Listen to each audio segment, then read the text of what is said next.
Si vous voulez bien, Thierry Solaire, on va commencer par débriefer un petit peu le congrès de samedi dernier, le congrès fondateur du Parti Les Républicains.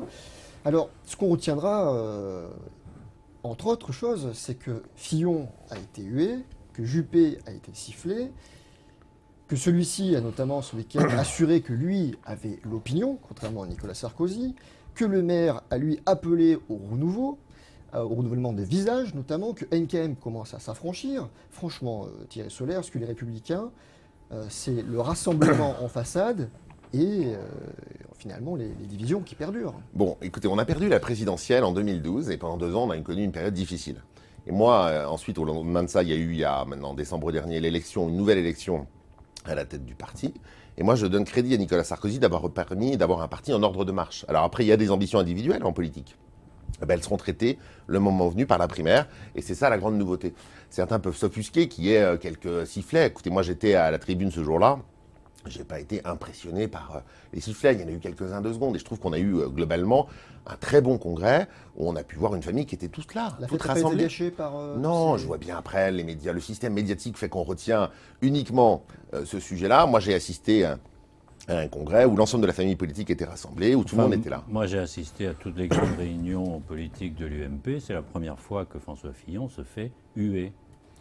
Il n'a pas été hué. Franchement, vous ne pouvez pas dire ça. J'étais à la tribune. Vous aviez une salle immense et vous avez quelques personnes. C'est peut-être sur les milliers de gens qui étaient là, une centaine de personnes, qui pendant 2 secondes ont fait quelques sifflets.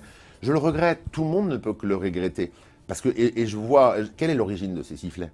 Elle est l'origine parce qu'il y a une compétition pour l'élection présidentielle. Mais il y a toujours eu compétition de leadership dans les familles politiques. Avant, ça se traitait au premier tour devant les électeurs. Vous vous rappelez, comme moi, Chirac-Balladur. Vous vous rappelez la violence des propos. Vous vous rappelez comme moi à l'issue du premier tour, Édouard Balladur invectivant presque ses soutiens en d'une disant... grand-messe du rassemblement. Donc oui, mais globalement, je vous dis, ça s'est bien passé. Mais moi, je ne crois pas que la primaire soit du tout un danger pour la droite et le centre français. Ouais, Je crois surtout que c'est un mode d'emploi, que c'est une règle du jeu, que ça va permettre au contraire de canaliser un peu cette compétition. Et le moment venu, on sera tous rassemblés derrière celle ou celui qui aura gagné la primaire. Pourquoi? Pour que notre famille politique gagne, mais plus pour une chose encore plus importante, pour que le pays s'en sorte. C'est ça le sujet. Moi, je voudrais savoir ce que vous avez pensé de la tonalité, je ne parle même pas du contenu, de la tonalité du discours de Nicolas Sarkozy. Au sein même de l'UMP, plusieurs, dont Alain Juppé, se sont un peu étonnés des mots employés. Est-ce que vous n'avez pas l'impression qu'on flatte plus la détestation que la réflexion?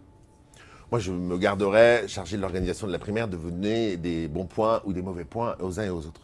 Je vous dis juste, moi qui ai soutenu Bruno Le Maire, je donne un réel crédit à Nicolas Sarkozy depuis 6 mois d'avoir un parti en ordre de marche. Et quand je dis ce que je dis, je ne parle pas de Bruno Le Maire, d'ailleurs. J'ai bien noté, vous parliez de Nicolas Sarkozy. Après Nicolas Sarkozy, il a été président de la République, il est revenu dans la vie politique par le parti. On a besoin d'un parti en ordre de marche.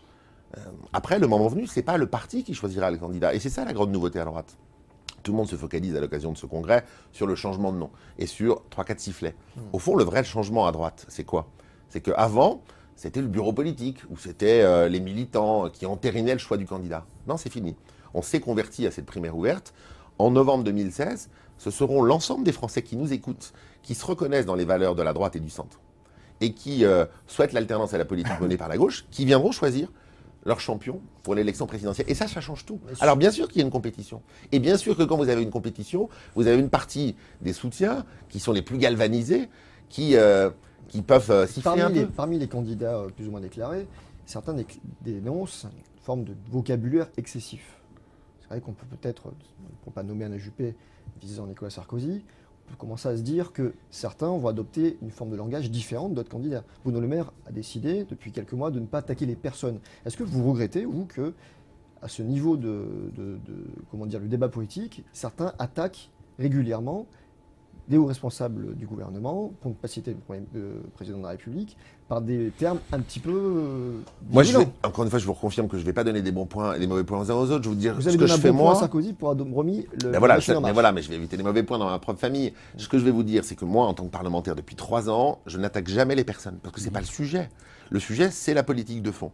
Et par contre, je pense que le pays a besoin de mesures radicales. De mesures radicales, ça ne veut pas dire de mesures extrémistes. Je veux dire, la droite française, c'est pas l'extrême droite. On n'a pas besoin de grands discours. Les Français, ils n'attendent pas des grands discours, ils attendent des résultats concrets. Ouais, il y aura Et pas pour avoir des dans un résultats instant. concrets, il faut prendre des mesures radicales.